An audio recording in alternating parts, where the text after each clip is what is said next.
Aloha, this is Liza and I'm doing this presentation on mood. I will start this off with defining mood. What is mood? Mood has been defined as generalized states of feeling with no clear antecedent causes.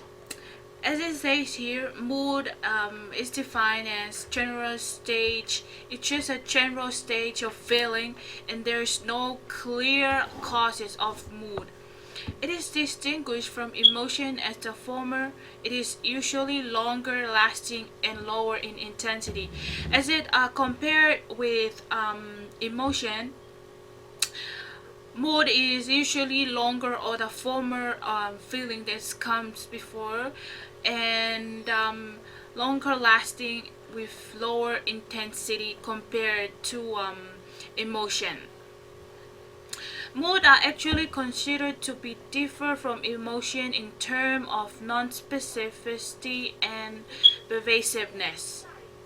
As it compares to emotion, mood in terms of non-specific, it's not really specific as as a emotion, and also pervasiveness.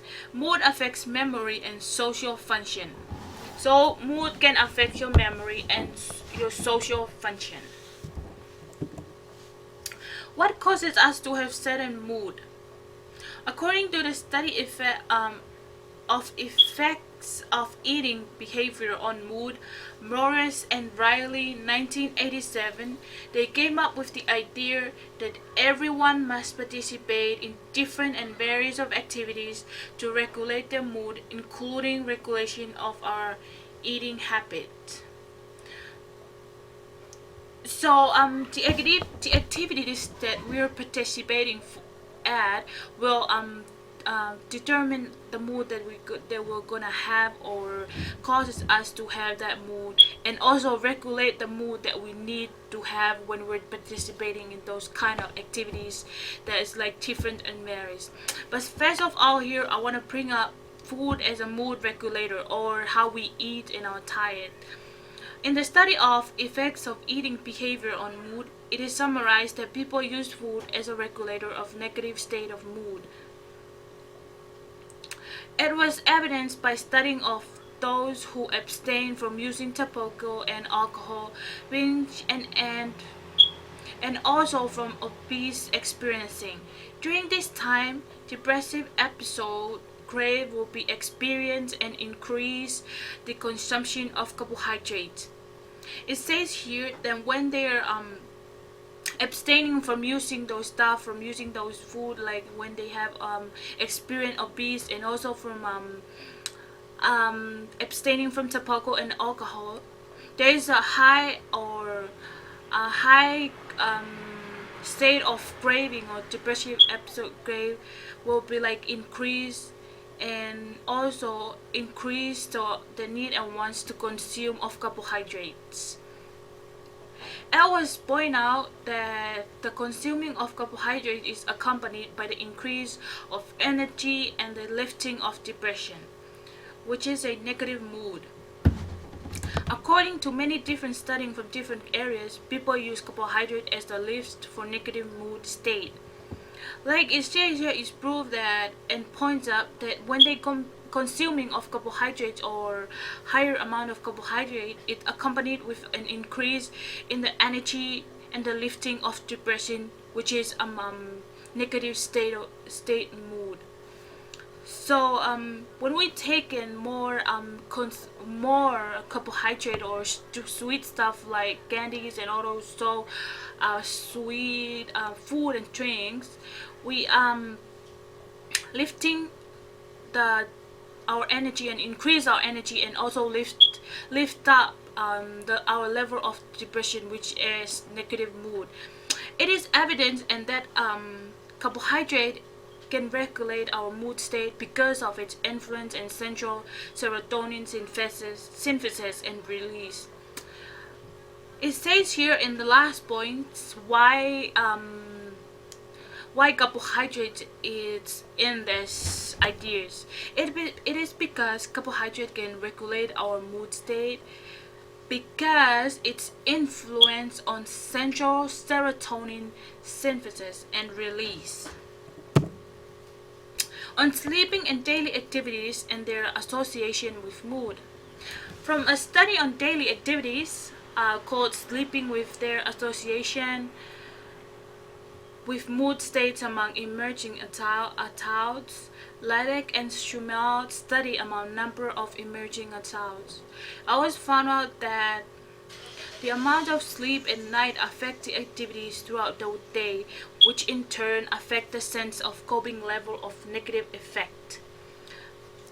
In this study, they study how these emerging adults sleep during the night, and also look at the activities that they have during the day, how they relate. Data from this study proves that if they have right amount of sleep, they could be able to do all the activities that they desire to do during the day, which regulate positive mood. If the amount of sleeping during the night is not right, the desired activities will not be completed and will increase a state of negative mood.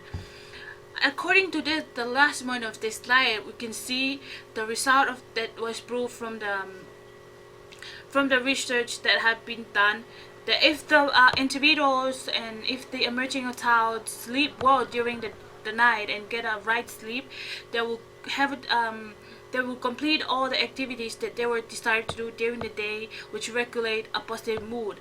But if they have not a right amount of sleeping during the night, they will not be able to complete their desired activities that they need to complete during the day, and will end up with a negative mood.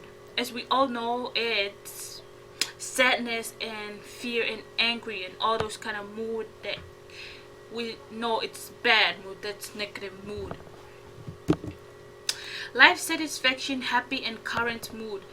As you can see here, I have a chart that comes from a research that have been done by Campbell and Carling, proposing their research the relationship between life satisfaction, happiness, and current mood to test and conceptualize happiness as a situation-dependent evaluation of experiences. In this chart over here, we can see that we can evaluate our mood over here, and also we can have happiness depending from the expected rate of incidental events, access to tangible and intangible resources, from the around our environment and how we experience our environment. We have our valence current of mood, our activation current of mood, and our cognitive subject well-being, and that would depend on the situation that we are at.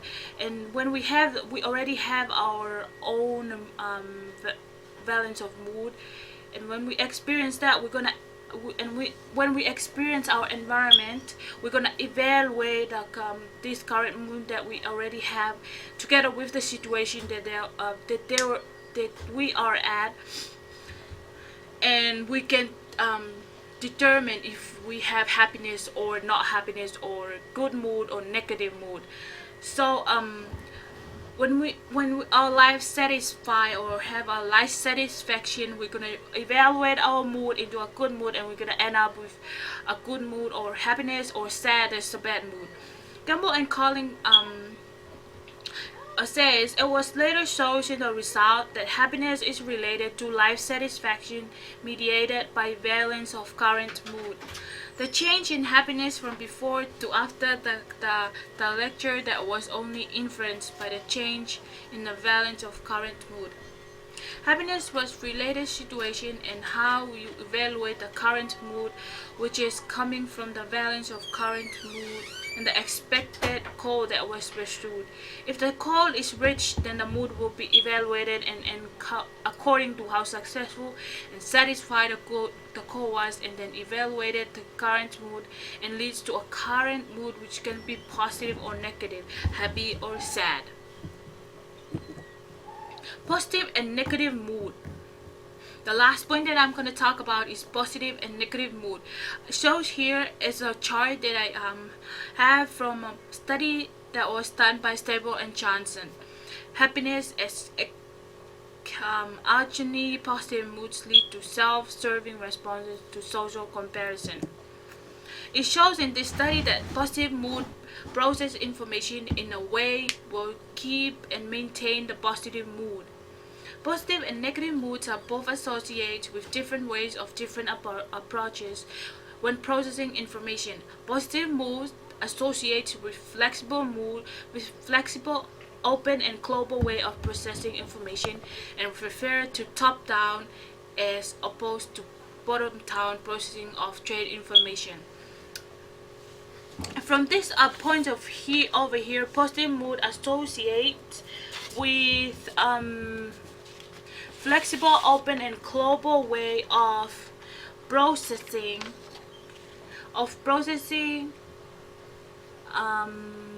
it, of trade information. Positive mood is associated with flexible, open, and global processing. For example, positive moods lead to increased flexibility and a preference of top-down as opposed to bottom-up processing of trade information. The individuals in positive mood are more cognitively flexible in categorizing objects. They focus on the similarities of difference between two things, and then positive mood listed more unique similarities and differences if they will analyze something. That is, if they will analyze something. Negative mood associates with cognitive abilities and tendencies. It was defined in the study that negative may be characterized with attention to the environment and the relative adherence of the data at the time. Negative moods associate with cognitive abilities and tendencies, but positive mood associate with flexible, which use top down way of processing data. So it's a positive mood is like more like organized. Puller and Noreen in their study of called relationship between mood and susceptibility to emotional contagion, is positive mood more contagious, came up with the result based on mood concurrence. Score high on the positive effect would have great susceptibility to positive emotion scales like happiness and love. Individuals with scoring high on negative effect would have great susceptibility to the negative emotional, which are sadness, anger, and fear. Individuals with scoring lower on positive effect will have lesser susceptibility to positive emotion of the negative emotion scales of sadness, anger, and fear. It was also shown that positive mood being more strongly related to emotional contagion than negative mood.